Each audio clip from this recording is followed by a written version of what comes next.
Mirë, rikthehemi për diskutuar në një bisedë me mjekun pikërisht për të folur pak për këtë operacionin i cili vjen si model suksesi edhe në Shqipëri. E rëndësishme kjo sepse her pas here sjell në program edhe rastet të sukseseve që ne kemi patur, këtë rast në Qendrën Spitalore Universitare në Tiranë, Nën Tereza.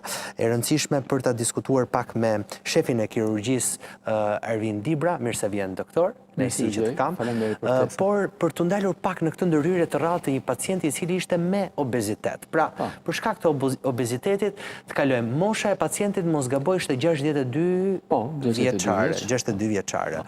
Që nuk e kemi parë shumë shpejt dhe kur kemi diskutuar edhe për operacionet të tjera të mëparshme, kemi qenë deri në moshën 50 vjeçare. Tashmë te 62 vjeçari, një moshë tjetër e suksesshme, duhet thënë. E vështirë pak për të rënë nga obeziteti mbas një moshe të caktuar, ju pyes këtë edhe për njerëzit e mi që janë obez dhe janë të një moshe mbi 60 vjeç, që vuajnë për të rënë nga pesha. Patjetër, le të themi që obeziteti është një smundje moderne, e cila po godet gjithnjë më tepër edhe në vendin tonë. Që të quhet smundje natyrisht duhet të plotësojë disa parametra teknik dhe jo kushdo që është pak mbi peshë duhet ta konsiderojë si një problem të tillë. Por po bëhet gjithnjë më frekuente nevoja për t'i trajtuar, sepse obeziteti përveç konceptit estetik mbart me vete edhe një komprometim të metabolizmit të organizmit dhe përpasoj vuajtje të sistemit kardiovaskular, të sistemit frymarrjes, të enëve gjakut, të veshkave dhe përpasoj ka nevojë për një trajtim. Po pse është kaq e vështirë, doktor, kur është vetëm një menaxhim, po ti pyesësh kështu në gjuhën popullore, vetëm një menaxhim i ushqimit, vetëm një menaxhim i gojës? Sepse nuk është vetëm një menaxhim. Pse është edhe psikologjik, është psikologjike, është metabolike mbi të gjitha.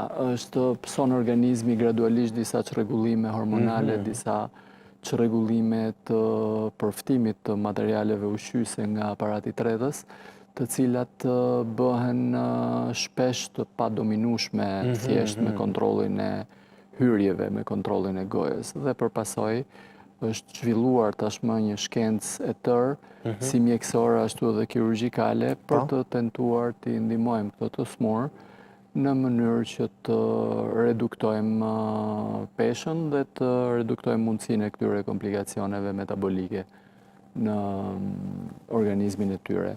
Ndërto është futur në lojë edhe kirurgjia. Është futur edhe kirurgjia. Tani ndalemi pak. Pse ju desh pacientit që të vinte në një ndërhyrje gastrektomi,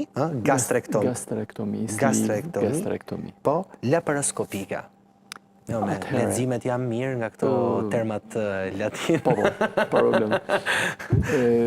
Le të themi që pacienti ishte mbi peshë, le të themi që kishte filluar një komprometim, një hipertension, një komprometim i sistemit kardiovaskular, dhe me tentativa të ndryshme dobësimi kishte dështuar, dhe përpasoj pasi u vlerësua, u gjetë që mënyra e përshtatshme e këshillueshme për të, një nga mënyrat, ndër të cilat ai zgjodhi këtë, ishte zvoglimi i stomakut, ato terminologjitë latine që ju po përmendni, çik latine i çik angleze. Po, çik angleze, po. Po, në të vërtetë konsistojnë në zvoglimin e dimensioneve të stomakut në mënyrë që të reduktohet sasia e ushqimeve, pra të ulet pragu i ngopjes pacientit, dhe përpasoj pritshmëria është në një reduktim të peshës gradual. Sa peshi është hequr në këtë rast? Jo, nuk është hequr peshë fare, pritet që pesha të bjerë vetë, është hequr vetëm një pjesë e stomakut. Vetëm një pjesë e stomakut.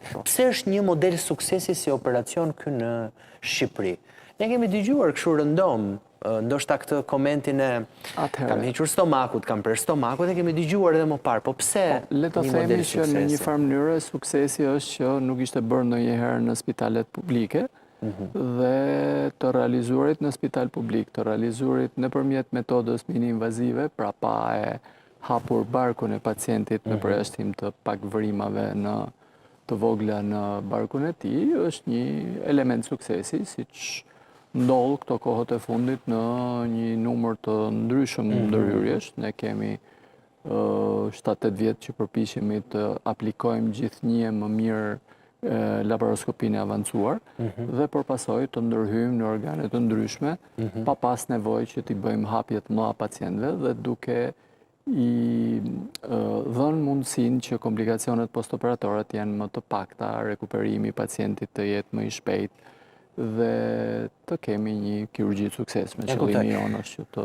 përpiqemi të kurojmë dhe mundësisht të shërojmë. Me që jemi tek kjo pjesë, kam një sër pyetësh tani që duhet që ta zgjeroj pak bisedën me ju, doktor. Po, bëhet operacioni. Pra operacioni ngushtohet stomaku pacientit, për sa kohë jep efektin e rënjes në peshë? Për sa kohë do të ta shohë pacienti rënje në peshë? Pritshmëria është që të kemi një rënje progresive duke filluar nga muaji i parë dhe të mbërrim në një situatë të përshtatshme në qëllimin tonë diku te